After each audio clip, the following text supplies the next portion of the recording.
Most women underestimate the power of their own chaos.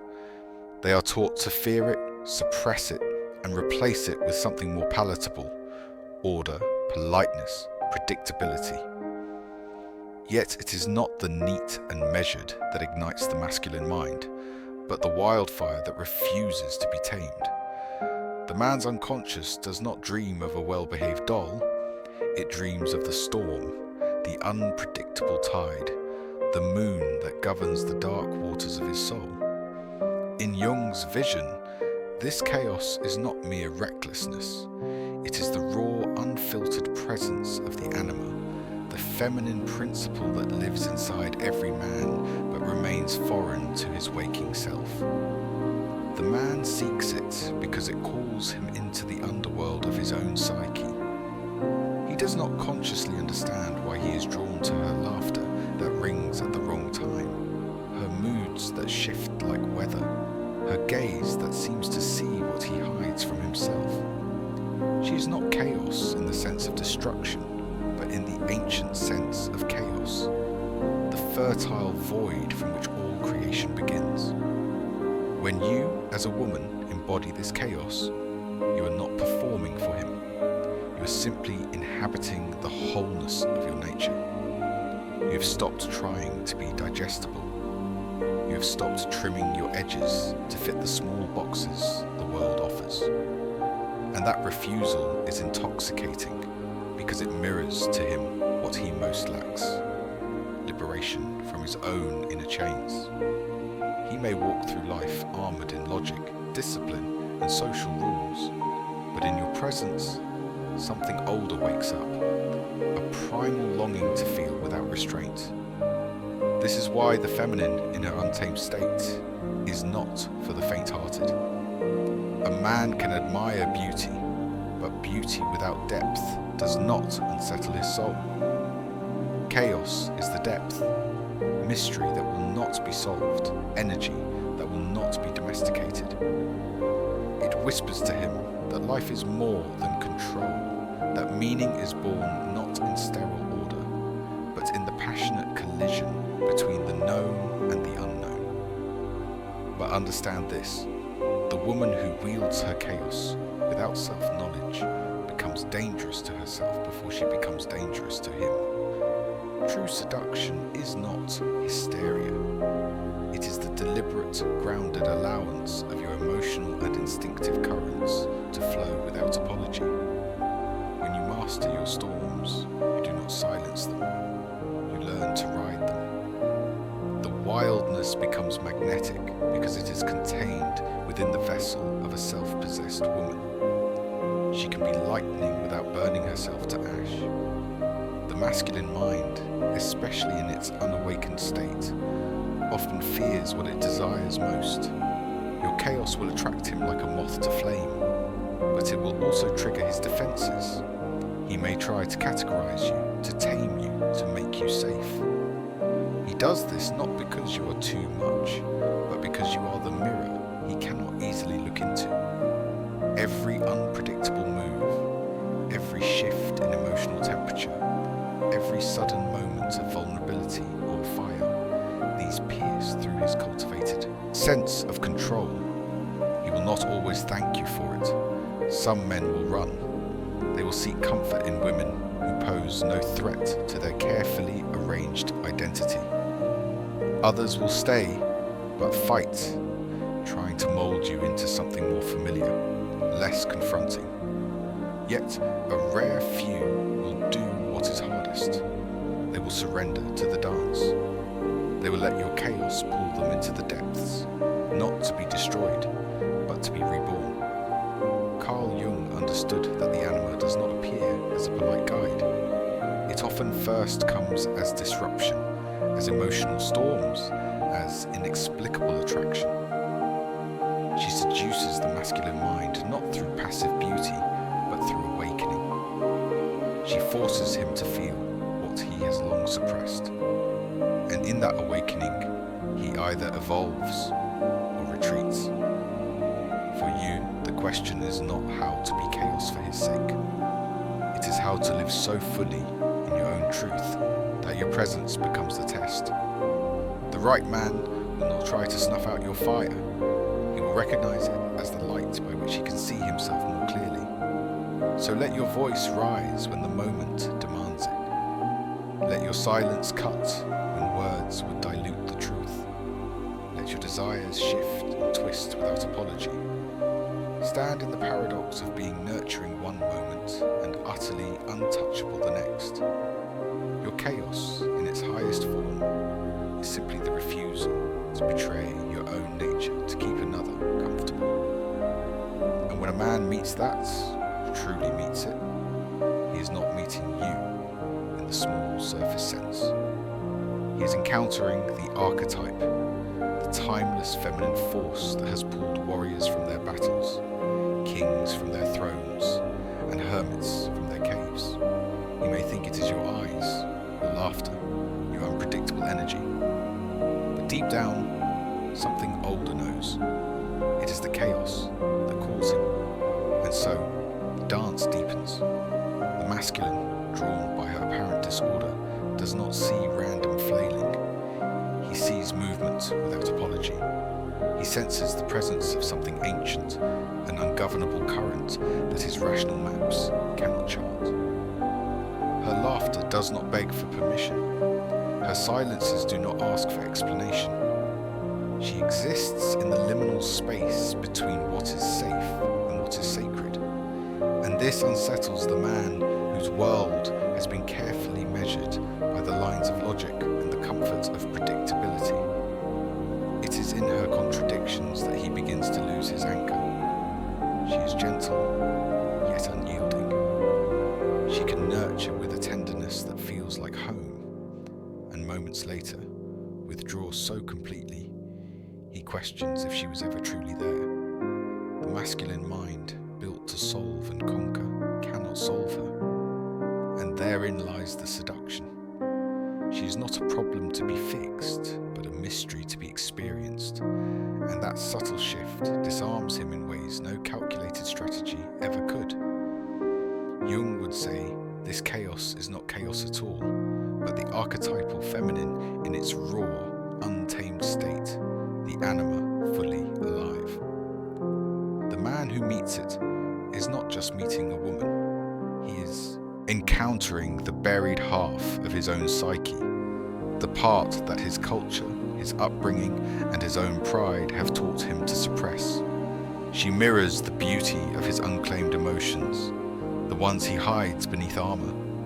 And so, without knowing why, he begins to lean closer, not for her body alone, but for the way she reminds him of his own soul. But here is where the danger lies.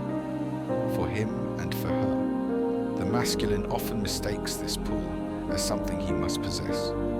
His ego whispers that if he can have her, the mystery will be his to command. Yet the very moment he tries to confine her, to turn her wild river into a canal, the seduction dissolves. The feminine chaos is not a performance he can summon at will. It is a state of being that withers under control. What he fell in love with was not her obedience, but her defiance against the smallness of life.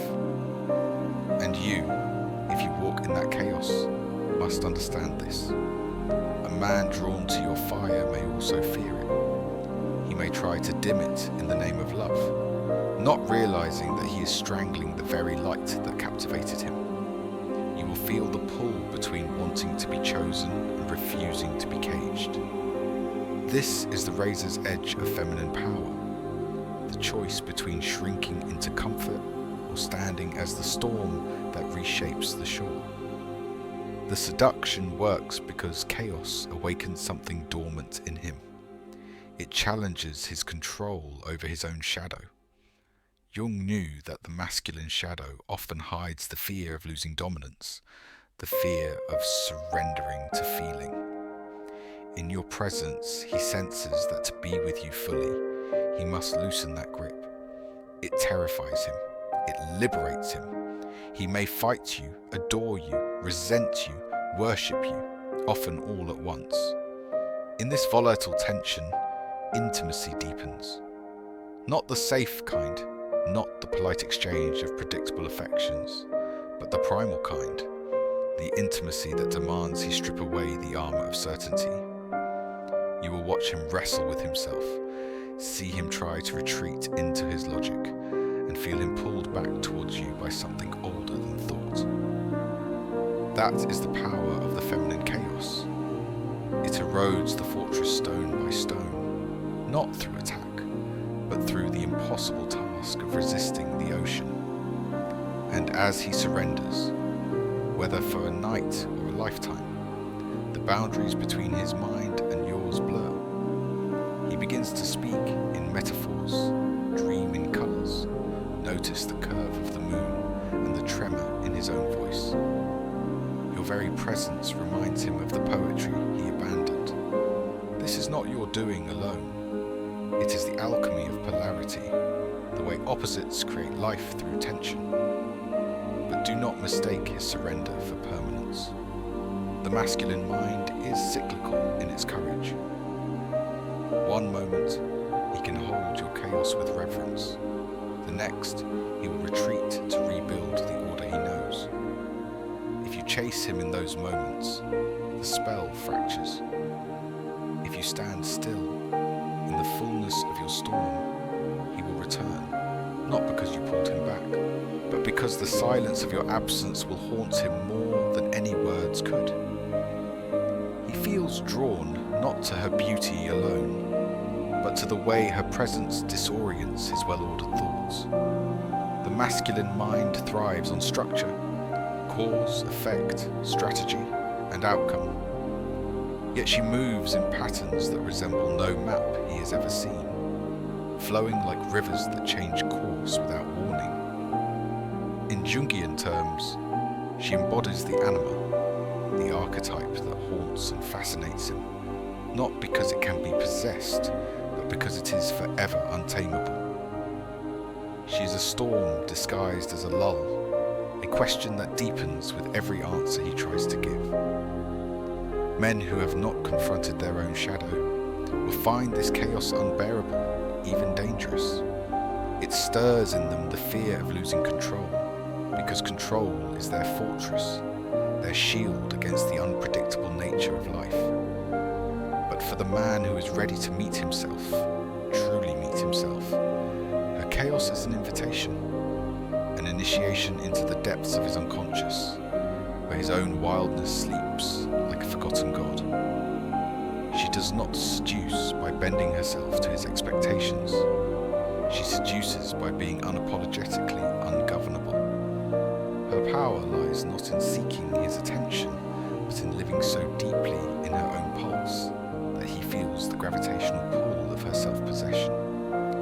He may try to define her, to read her as one might read a familiar book, but every time he thinks he understands her, she shifts, not to deceive, but because her nature is fluid. In this fluidity lies the mystery that keeps his mind circling back to her. The feminine chaos is not recklessness.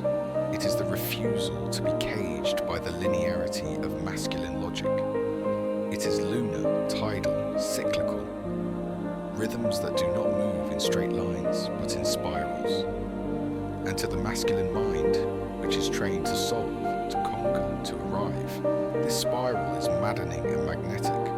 He cannot win it. He can only surrender to it, and in doing so he is forced to shed the armour of certainty. In the presence of this energy, his ego feels small, not in humiliation, but in humility. She awakens in him the truth that he is not the master of life, only its witness. This is the beginning of individuation, when a man accepts that his conscious identity is only half of what he truly is. Her chaos mirrors his unacknowledged desires, his suppressed emotions, his dreams that have been buried under responsibility and pride. For her, this is not a performance. The feminine chaos cannot be imitated through mere rebellion or affectation. It comes from deep inner work, from a woman who has met her own shadow and danced with it until its teeth no longer frighten her. A woman who has faced abandonments and yet chosen self-trust, who has been broken and yet refuses to live fractured. Her unpredictability is not immaturity. It is the mark of a soul that has learned to flow with the unpredictable nature of existence itself. When the masculine mind encounters this, it is pulled between fascination and fear. He may try to reduce her to something manageable, a label, a category, a type, because the ego despises what it cannot control. But the deeper truth is that he does not want her to be manageable. A man does not fall for the chaos because he understands it. He falls because it awakens in him something he has forgotten, the thrill of the unknown. If you have ever felt the magnetic pull of a man's attention without speaking a single word, it was not because you were flawless. It was because you were unknowable. You were a mirror in which he saw both his longing and his limits. You stirred not his mind's desire to possess, but his soul's need to expand. The masculine mind, seduced by feminine chaos, is not a man enslaved. He is a man reborn through disruption. He learns that love is not a fortress, but a river. That passion does not grow in the soil of predictability, but in the wild terrain where certainty cannot take root. And in this wilderness, he meets not only her, but the untamed parts of himself that he had locked away. And so, the dance between chaos and order does not end in conquest, but in alchemy. The woman who learns to wield her chaos with awareness does not seek to tame it into sterile predictability. She tempers it into something sharper, something that can cut through the illusions men wrap themselves in. She no longer unleashes storms without knowing their path. She releases them with precision, letting their wildness dismantle only what is false, never what is true. This is where the masculine finds himself powerless and yet deeply grateful, for the chaos has not destroyed him, but awakened him. When a man encounters such a woman, something ancient stirs in him. His soul remembers the myths of goddesses, who were not merely beautiful, but terrifying, whose touch could both heal and devastate. He senses that his usual weapons, logic, control, discipline, are not enough here. Her energy forces him inward, compels him to face the disordered chambers of his own psyche. She is both the key and the labyrinth, and here lies the paradox.